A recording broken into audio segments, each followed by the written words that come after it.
Simona Bonghez. Sunt fericitul organizator al acestui eveniment, alături de domnul acesta. Domnul acesta, Ovidiu Mățan, căruia eu i-am spus Matan mult timp.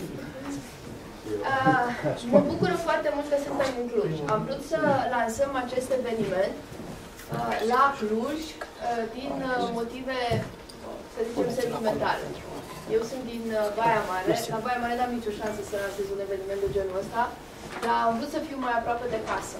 Și dacă acest eveniment are succes, și o să ne spuneți pe formularele de feedback dacă a avut succes, vrem să îl facem și în Timișoara, și în Iași, și de-a dracu ultimul să fie la București.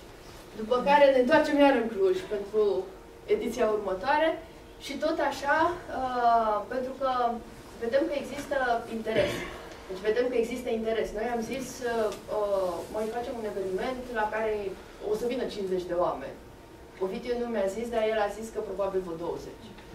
Și ca urmare am avut sala de dincolo, care avea sală de 50 de persoane. După care ați început să vă înscrieți. Marea majoritate în ultimele 2 zile. Ca urmare am schimbat, asta este o sală de 80 de oameni și deja începem să aducem scaune plus, adică până aici e bine. Probabil că vă întrebați ce e cu mamuții și de ce e Ăgean. Cine a văzut Ice Age? Sau cine se uită la Ice Age? Așa, și probabil că țineți minte că Ellie, mamuțică, a fost crescută de o familie de bosuri, care dormeau prinzându-se cu coada de ramura copacului. Și Ellie aici tocmai este în poziția respectivă, ceea ce denotă că dacă un mamut poate să facă chestia asta, atunci noi toți am putea să îmbrățișăm ceva care este extrem de flexibil, așa cum este Agile. Evident că n-am avut curaj să fac un eveniment Agile dedicat sectorului construcții. Mamuți, da. Cred că mai durează până când Agile o să intre și în domeniul construcțiilor, deși unul dintre marii autori de metodologie Agile spune că se poate aplica perfect. Ei, eu n-am încercat, background-ul meu este în IT, așa că din punctul meu de vedere rămân la ceea ce știu eu mai bine. Să vă povestim puțin cum o să decurgă evenimentul de astăzi. Probabil că ați văzut peste tot în invitații cum arată agenda. Aveți în mapele voastre și o agendă detaliată, adică ceva de genul ăsta, în care avem partea de deschidere pe care o țin acum împreună cu Ovidiu și după aceea o să avem Agile Managers. Noi am zis așa, vom fi noi traineri și consultanți, dar cei care au cea mai mare experiență în a se lovi de elementele practice ale implementării Agile în companii, o au companiile însele. Și atunci am invitat oameni care să ne vorbească despre ceea ce se întâmplă în companiile lor și așa avem ISDC. Ia, facem recensământ. ISDC. Cine e de la ISDC în sală? Ok. Bun. Da. Deci facem mai multă promovare la ISDC. Betfair. Yes. Arops Transilvania. Așa. iQuest. Yes. Tripillar Global. Mulțumim. Și mai avem Endava. Yes. Da, m-am uitat la tine greșit. Așa. Și mai avem Scobler. Sorry. Dar acum am învăț și eu multe dintre companiile Agile care fac Agile. Tripillar Global. Am mai fost o dată. Ce alte companii din IT avem? HP, mersi. SDL. Vine de la ceva? Human Life Cycle. Numele fetelor patrolului. Ah, ok. Simplu.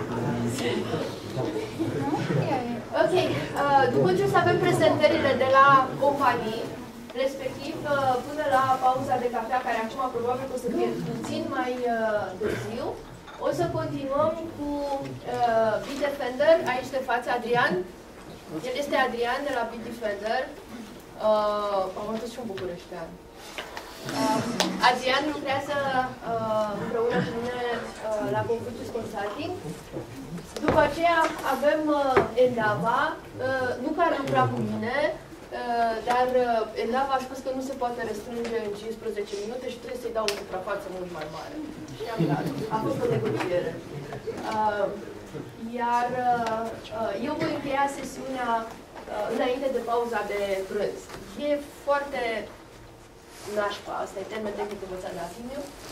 E foarte nașpa că mă interpun între voi și prânz, dar o să închidem ușile de la sală. După pauza de prânz, acum să nu vă închipuiți că vă dau cine știe ce de mâncare, dar o să fie pentru toată lumea. Câte ceva. Lansăm numărul 5 din Today Software Magazine și aici îl las pe Ovidiu, care este mama și tatăl lui Today Software Magazine. Da, cred că toată lumea a primit o revistă. Dacă cumva nu mai sunt, mai avem câteva pregătite de backup. Ce să zic, numărul de astăzi din Today Software Magazine este unul de excepție destul de mare. Avem articole cam din toate domeniile și sper să fie o lectură interesantă pentru fiecare. Voi fi astăzi toată ziua aici la eveniment, eventual aștept și sugestiile, comentariile voastre, sunt binevenite. Mulțumesc! Ceva despre oamenii. Da, păi prezentarea va fi următoarea. Vom avea o video care va continua practic trendul de Agile cu o prezentare despre Agile în practică. Mădălin Ilie de la Endava va prezenta Google Voice. Nu cred că a venit Mădălin, am văzut. Bun. Răzvan Florian pentru obținerea fondurilor structurale. El are și un centru de research privat. O să ne zică mai multe. Plus ne va prezenta și un eveniment organizat de Universitatea Tehnică, prin care încercăm să punem firmele de IT cu jene în față cu cercetătorii și să încercăm să obținem un pic de mai bună colaborare. Tudor Cioară, tot de la UTCN, ne va prezenta un scheduler pentru, practic, o optimizare a unui sistem de management al energiei. Așa. Mai avem Leonard Abusa, noutăți de la noutăți din Windows Communication Foundation. Călin Biriș de la Triluilu, nu cred că anunț încă, dar ne va prezenta imaginea lui despre ce înseamnă un startup și probabil prin prisma reușitei sale din așa. Triluilu și Marius Mornea, care de fapt va fi primul în lista asta, ne va povesti un pic despre antreprenoriat și educație. Cred că o să fie o sesiune interesantă pentru toți și cu ocazia asta vă reamintesc că cu ocazia fiecărei ediții noi din Today Software Magazine vom organiza o astfel de sesiune tehnică prin care încercăm să punem autorii în fața voastră și să putem să începem o comunicare mai bună. Cam atât. Domnișoara care se puție în golul și în fața voastră este managerul de proiect al acestui eveniment și fără ea trebuie să recunosc că evenimentul n-ar fi putut să aibă loc. Ea este puternic să închidă acum și pleacă din fața...